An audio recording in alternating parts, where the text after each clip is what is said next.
Сәлеметсіңдер ме 3 сынып оқушылары? Жаратылыстану пәніне қош келіпсіңдер. Көңіл күйлерің қалай? Сендерде барлығы жақсы деген оймен бүгінгі сабағымызды бастаймыз.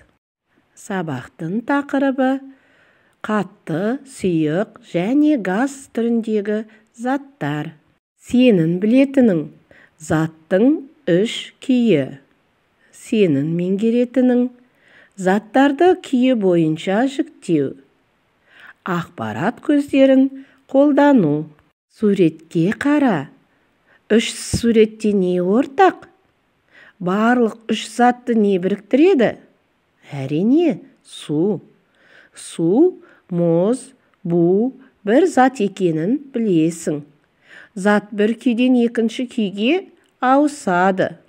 Сонымен су сұйық, қатты және газ түрінде 3 күйде бола алады.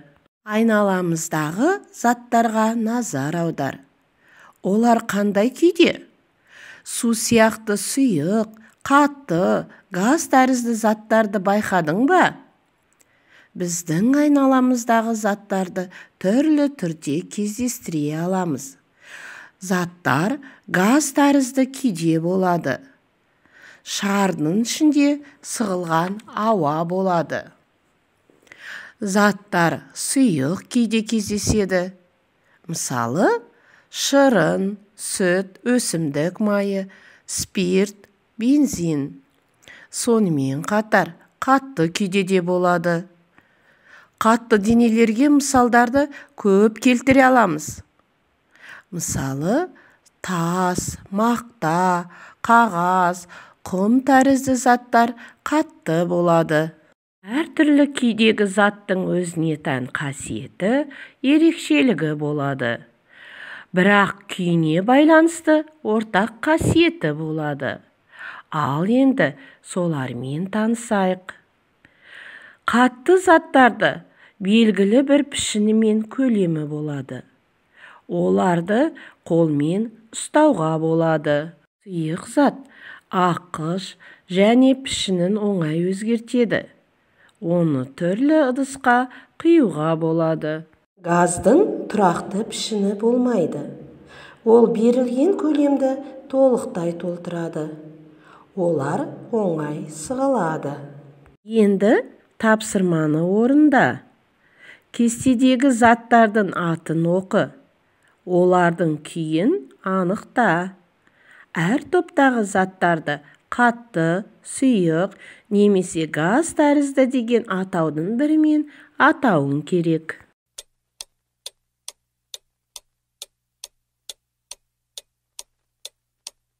Өзіңді тексер. Бірінші бағанда қатты заттар. Темір, әйнек, пластмасса. Екінші бағанда сұйық заттар. Су, сүт, өсімдік майы. Үшінші бағанда газ тәрізді заттар. Оттек, көмір қышқыл газ, гелий. Келесі тапсырма. Заттардың атауын оқы. Заттарды ортақ қасиетіне қарай жаз. Қатты, сұйық, газ бағандарына орналастыр.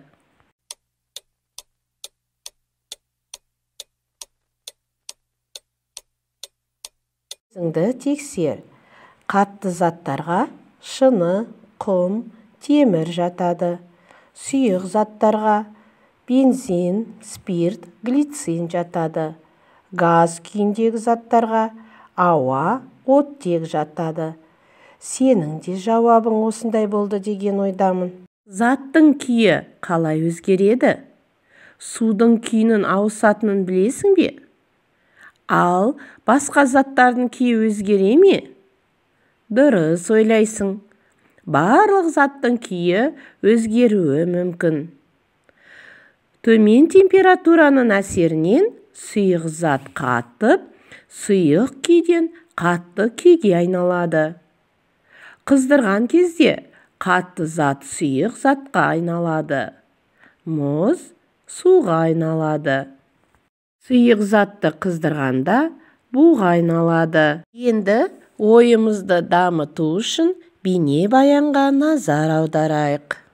Белгілі бір жағдайда температураның өзгеруіне байланысты көптеген заттар өз күйін өзгертуі мүмкін. Бұл құбылысты күнделікті кездестіруге болады. Қатты денеден бастайық. Қатты денені белгілі бір температураға дейін қыздырғанда, ол өз пішінін сақтай алмағандықтан еріксіз сұйықтыққа айналады. Бұл процесс балқу деп аталады. Және осы процесс жүзеге асырылатын температура балқу нүктесі болып табылады. Әрбір заттың өзіндік балқу температурасы болады. Мұз Цельсий бағаны бойынша 0 градус температурада ери бастайды. Зат өз қалпында қалады. Ал өзгеріске түсетін заттың агрегаттық күйі ғана. Сұйықтықтың жоғарғы бөлігі газға айналуы мүмкін. Сұйықтық газ тәріздес күйге айналатын процесс кез келген сұйықтықтың қызу температурасында жүзеге асады, және ол булану деп аталады. Бұл да дәл сол заттың өзі. Өзгеріске түскен оның агрегаттық күйі ғана. Бұл суда жүретін процесс. Ол біртіндеп буланады да, көрінбейтін газ, яғни су буына айналады. Бұл процесс сұйықтықтың тек беткі қабатында жүретіндіктен баяу өтеді. Сұйықтық беті мен температура қаншалықты үлкен болса, булану да соншалықты жылдам жүреді. Мұны жаз мезгілінде әсіресе есте сақтау қажет. Сыртқа ауа райы жылы болған кезде гүлдерді жиі суару керек. Себебі гүл ыдысындағы және жапырақтардағы судың булануы ауа райы салқын болған кезге қарағанда жылдам жүреді. Жанар-жағар май, спирт немесе әтір сияқты кейбір заттардың өзіндік өткір иісі болады. Біздің сол иісті сезетініміз ол заттың газ күйіне ауысқандығын дәлелдейді. Сұйықтықтың газға айналуы басқаша жүруі де мүмкін. Сұйықтықты қыздырған кезде ол белгілі бір температурада жылдам газға айнала бастайды, және тек беткі қабатында ғана емес, сұйықтықтың бүкіл көлемінде. Бұл қайнау процесі болып табылады. Ол, мысалы, сіз су қайнатқан кезде жүзеге асады. Заттың агрегаттық күйінің өзгеруі керісінше жүруі де мүмкін. Газ температурасын белгілі бір нүктеге дейін төмендеткен кезде сұйықтық тамшылары пайда бола бастайды. Бұл процесс конденсация деп аталады. Бұл құбылысты тоңазытқыштан қандай да бір затты алғанда байқай аласыз. Су буы тамақпен жанасқан кезде тез суып, оның бетіне конденсацияланады. Ал оны жеткілікті деңгейде суытқан кезде сұйықтық қатаяды, немесе қатты дене түзіледі. Бұл процесс қатаю немесе қату деп аталады.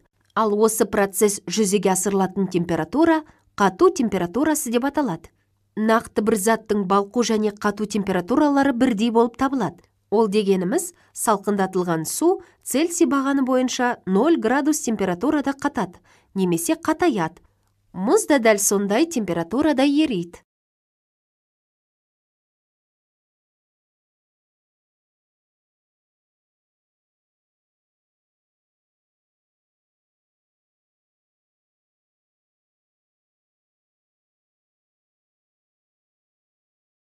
Өзіңді тексер. Қатты затты қыздырғанда ол сұйық затқа айналады. Сұйық затты қыздырғанда зат газ тәрізді затқа айналады. Келесі тапсырма.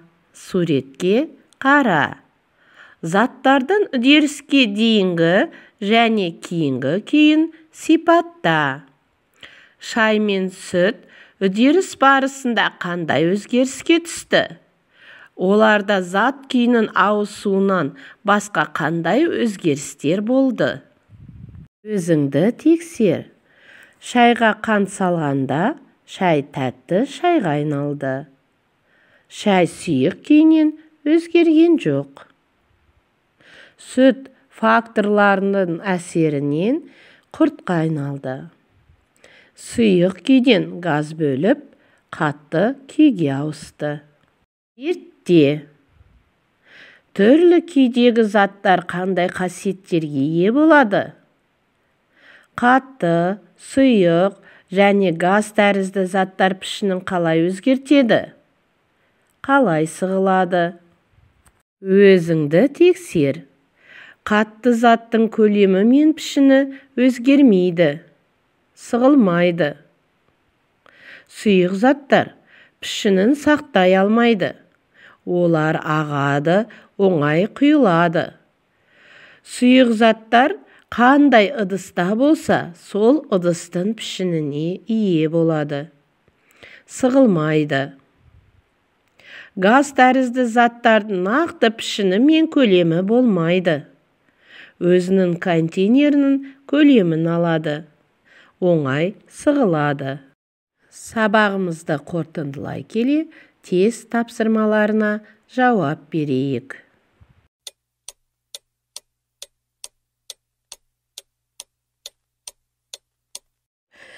Өзіңді тексер. Пішінін сақтап сығылмайтын қандай зат? Әрине, мұз. Екінші, үнемі қозғалыста болатын және күйін өзгертетін қандай дене? Су. Заттың қанша күйі болады? Дұрыс айтасың, 3 күйі. Түрлі күйдегі заттар түрлі қасиетке ие болады. Оңай сығылатын және пішінін сақтамайтын зат ол газ. Дұрыс. Кері байланыс менің қолымнан келеді. Осы кері байланыс арқылы өзіңді бағала. Заттарды агрегаттық күйіне қарай жіктеймін. 1 балл. Қатты, сұйық, бу арасындағы ұқсастық пен айырмашылықты анықтаймын. 1 балл. Заттардың қасиетін атаймын. 1 балл. Заттардың үдеріске дейінгі және кейінгі күйін сипаттаймын. 1 балл. Ақпарат көздерінің түрлерін анықтаймын. 1 балл. Жарайсың. Мен сені жоғары балл алды деген ойдамын. Сабағымыз аяқталды. Назарыңа рахмет.